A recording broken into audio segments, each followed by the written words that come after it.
Hello दोस्तों, कैसे हैं आप सब। हमारी कहानियां देखने के लिए हमारे चैनल को सब्सक्राइब कीजिए और हाँ, बेल आइकॉन पर क्लिक करना मत भूलिएगा।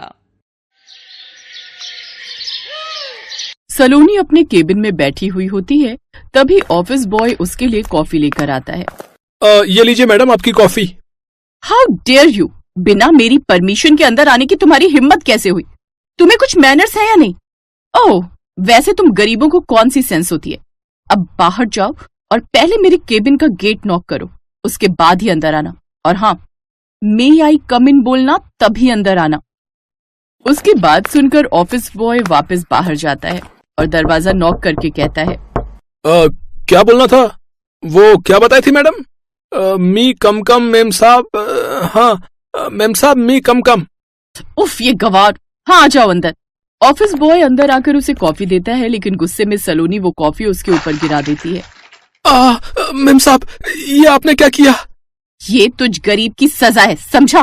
तभी सलोनी के पापा वहां आ जाते हैं। ये तुमने क्या किया सलोनी? तुम्हारी इन्हीं सब हरकतों की वजह से तो कोई भी ऑफिस बॉय यहाँ 3 महीने से ज्यादा नहीं टिकता। मेम साहब, गरीबों के साथ ऐसी बदतमीजी ठीक नहीं। भगवान करे कल को आपको भी गरीबी के दिन देखने पड़े। सलोनी शहर के एक बड़े बिजनेसमैन की बेटी थी, जो कि गरीबों को अपने पैर की धूल समझती थी। वो बड़ी घमंडी थी। ये तुमने क्या किया सलोनी? ओह कम ऑन डैड, इन गरीबों के साथ तो ऐसा ही करना चाहिए।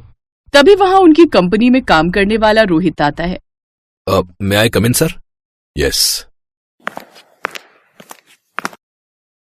सर, ये फाइल रेडी है, आप चेक कर सकते हैं।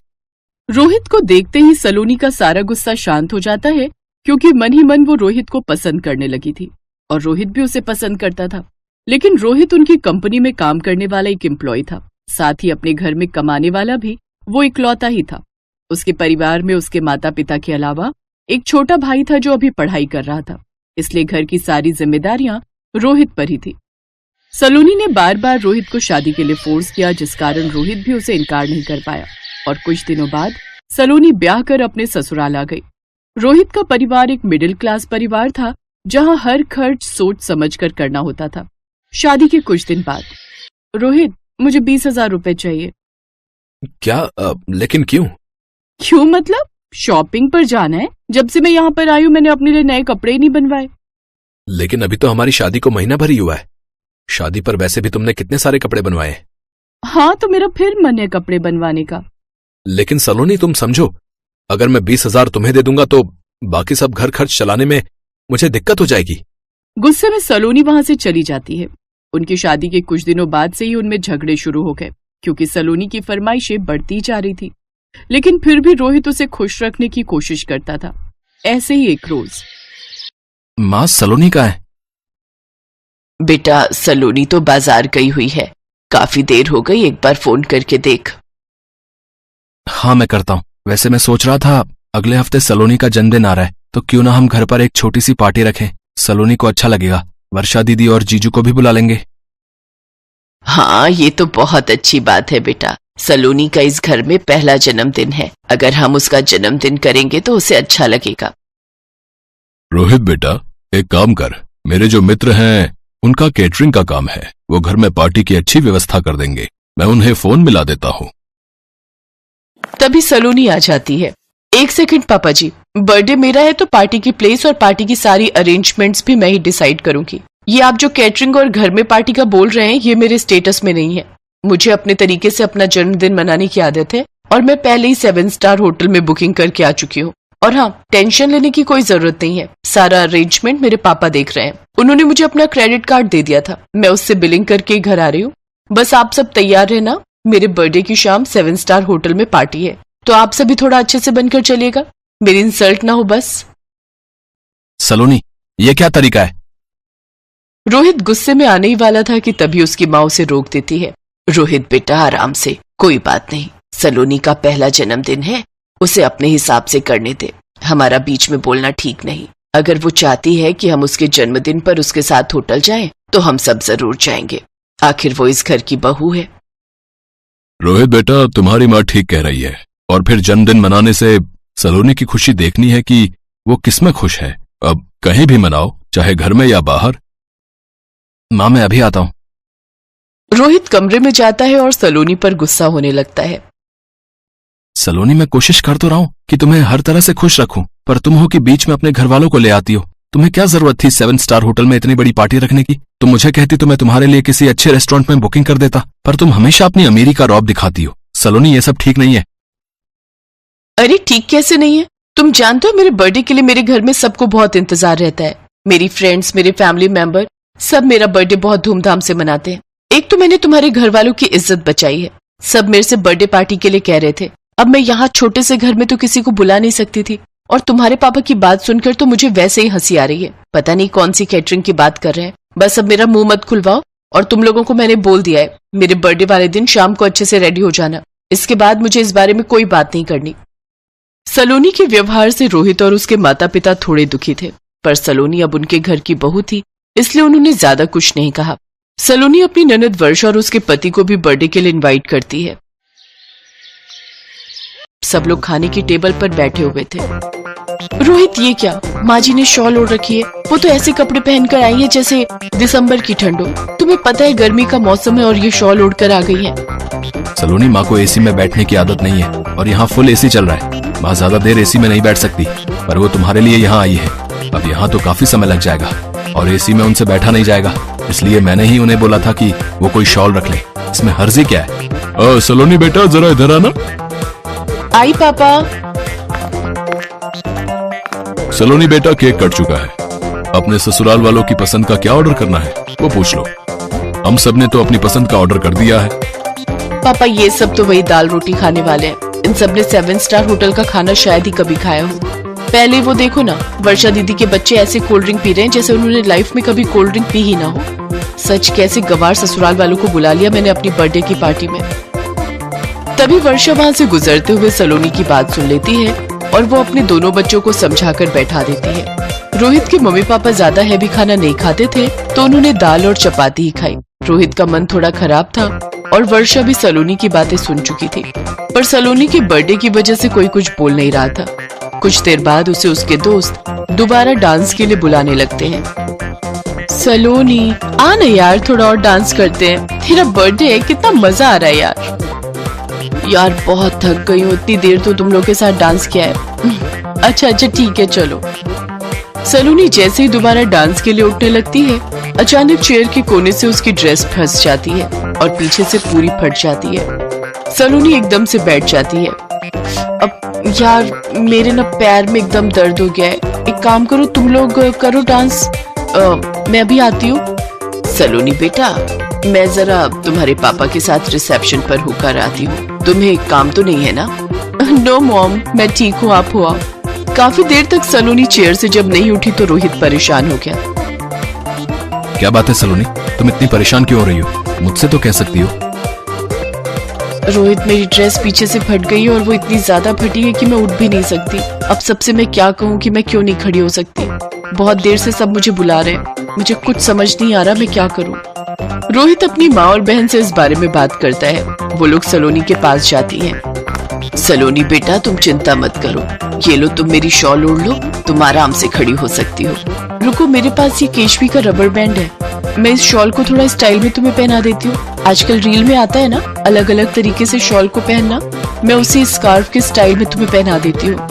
वर्षा सलोनी को स्कार्फ की तरह शॉल पहना देती है। सब लोग सलोनी को इस नए लुक में देखकर उसकी बहुत तारीफ करते हैं। किसी को ये पता नहीं था कि सलोनी ने आखिर इस स्कार्फ की तरह शॉल क्यों पहना है। अरे वाह सलोनी, ये शॉल का स्टाइल तो बहुत ब्यूटीफुल लग रहा है। वो मुझे थोड़ी ठंड लग रही थी, इसलिए माँ जी ने अपना शॉल मुझे दे दिया, और वर्षा दीदी ने इसे स्टाइल में पहना दिया। बहुत केयरिंग है मेरे ससुराल वाले, मेरी बहुत केयर करते हैं। आई एम वेरी लकी कि मुझे इतनी अच्छी ससुराल मिली है। थैंक यू माँ जी, थैंक यू दीदी। सलोनी समझ चुकी थी कि वो घमंड में आकर अपने कितने अच्छे ससुराल वालों का मन दुखा रही थी। सलोनी अपने व्यवहार को बदलती है, और उस दिन से वो अपने ससुराल वालों को बेहद प्यार और सम्मान देने लगती है।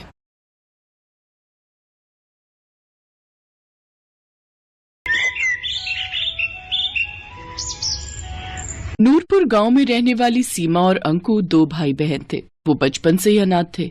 उनके माता पिता का देहांत कई साल पहले हो गया था। वो दोनों कूड़ा बिनने का काम करते थे।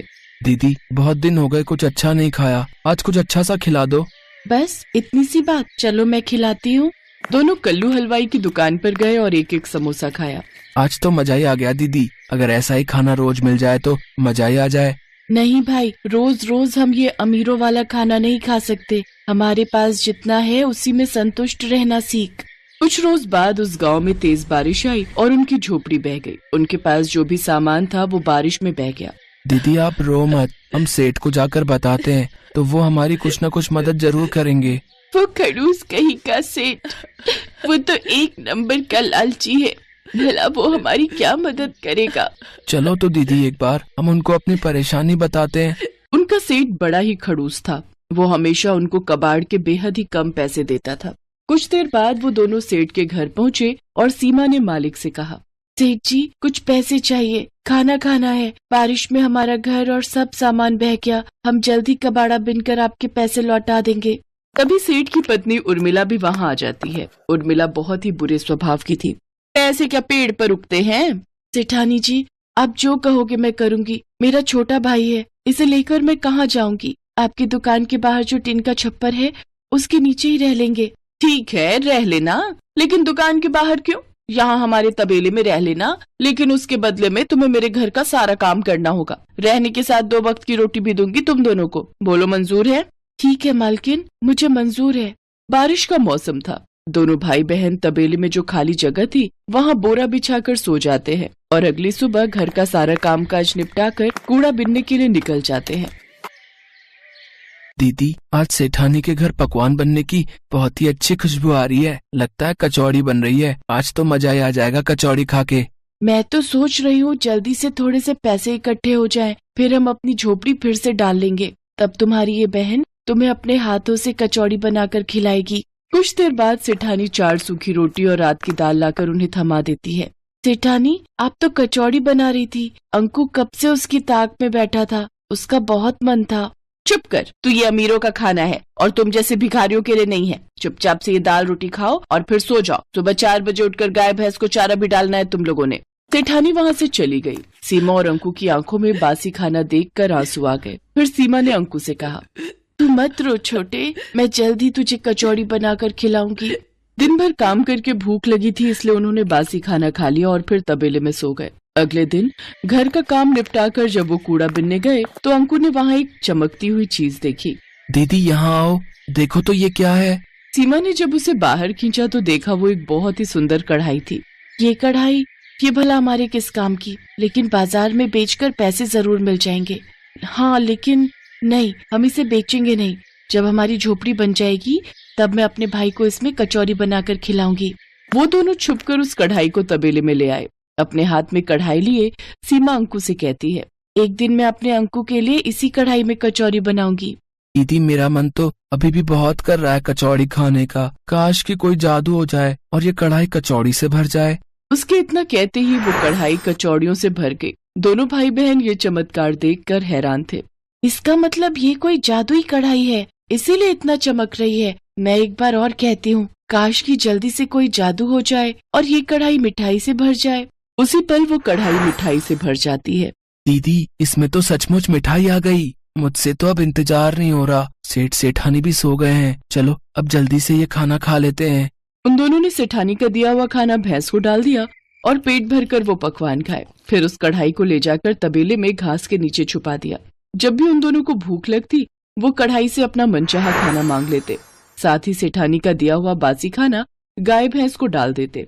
अगले दिन उन दोनों की सेहत को देख सेठानी अपने कमरे में सेठ जी से कहती है, इन दोनों को तो मैं बासी खाना देती हूँ, फिर भला इनकी सेहत पर कोई असर क्यों नहीं हो रहा? ये दोनों तो दिन पर दिन फूलते ही जा रहे हैं। सही कहा भाग्यवान, मैं भी देख रहा हूँ कि कुछ दिनों से इनकी सेहत बहुत अच्छी हो गई है। कहीं ऐसा तो नहीं कि कबाड़ बीनते हुए इनके हाथ कोई खजाना लग गया हो? तुम इन पर नजर रखना शुरू कर दो। इसके बाद सेठानी ने उन पर नजर रखना शुरू कर दी और उसे उनकी उस जादुई कढ़ाई के बारे में पता चल गया। भाई आज जो तेरा मन है इस जादुई कढ़ाई से मांग ले। काश कि कोई जादू हो जाए और ये कढ़ाई मैगी से भर जाए। पल भर में ही वो कढ़ाई ढेर सारी मैगी से भर जाती है। दोनों भाई बहन बड़े मजे से उसे खाते हैं। अच्छा तो ये वो जादुई कढ़ाई है जो इन गरीबों को अमीरों वाला खाना देती है। इससे तो मुझे चुराना ही होगा। अगले दिन मौका मिलते ही सेठानी ने वो कढ़ाई निकाल ली।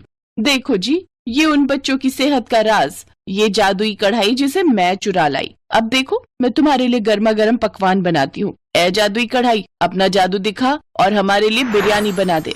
अरे वाह, ये तो कमाल हो गया। अब तो तुम्हें कभी खाना बनाना ही नहीं पड़ेगा। तुम्हारी मेहनत भी बचेगी और राशन पानी का खर्चा भी। बिरयानी खाकर तो सचमुच मजा ही आ गया। अब बस गर्मा गर्म दूध मिल जाए तो फिर तो मजा ही आ जाए।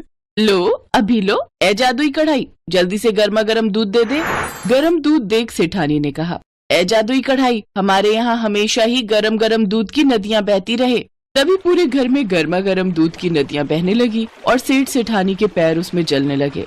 अरे बस कर जादुई कढ़ाई, जल्दी से दूध देना बंद कर दे। दोनों के पैरों में खौलते दूध से छाले पड़ गए, लेकिन कहीं किसी को इस बारे में पता न चल जाए, इस कारण वो चुपचाप वो दर्द सहते रहे। सीमा ने ये सब देख लिया और दरवाजे पर खड़ी सीमा कहने लगी, आज आपके लालच ने सेठानी जी आपको कितनी बुरी तरह जला दिया। काश की कोई जादू हो जाए और ठंडे पानी से ये घर बढ़ जाए। कढ़ाई से ठंडा पानी निकलने लगा और सेठ सेठानी जलने से बच गए। ए जादुई कढ़ाई, तू जहाँ से भी आई है वहीं वापस चली जा। सेठ सेठानी दोनों ने अपने किए की सीमा से माफी मांगी। वो जादुई कढ़ाई हमेशा हमेशा के लिए गायब हो गई। तुम नहीं होती तो आज हम जल ही जाते। तुमने हमारी जान बचाई है, इसलिए आज से तुम तबेले में नहीं, मेरे घर में मेरे बच्चे बनकर रहोगे। साथ ही अब मैं तुम्हें रोज अमीरों वाला खाना खिलाऊंगी। उस दिन के बाद से सेठ सेठानी दोनों बच्चों को अपने बच्चों की तरह प्यार करने लगे और उन्हें अच्छे स्कूल में पढ़ने के लिए डाल दिया। हेलो दोस्तों, कैसे हैं आप सब? हमारी कहानियां देखने के लिए हमारे चैनल को सब्सक्राइब कीजिए और हाँ, बेल आइकॉन पर क्लिक करना मत भूलिएगा।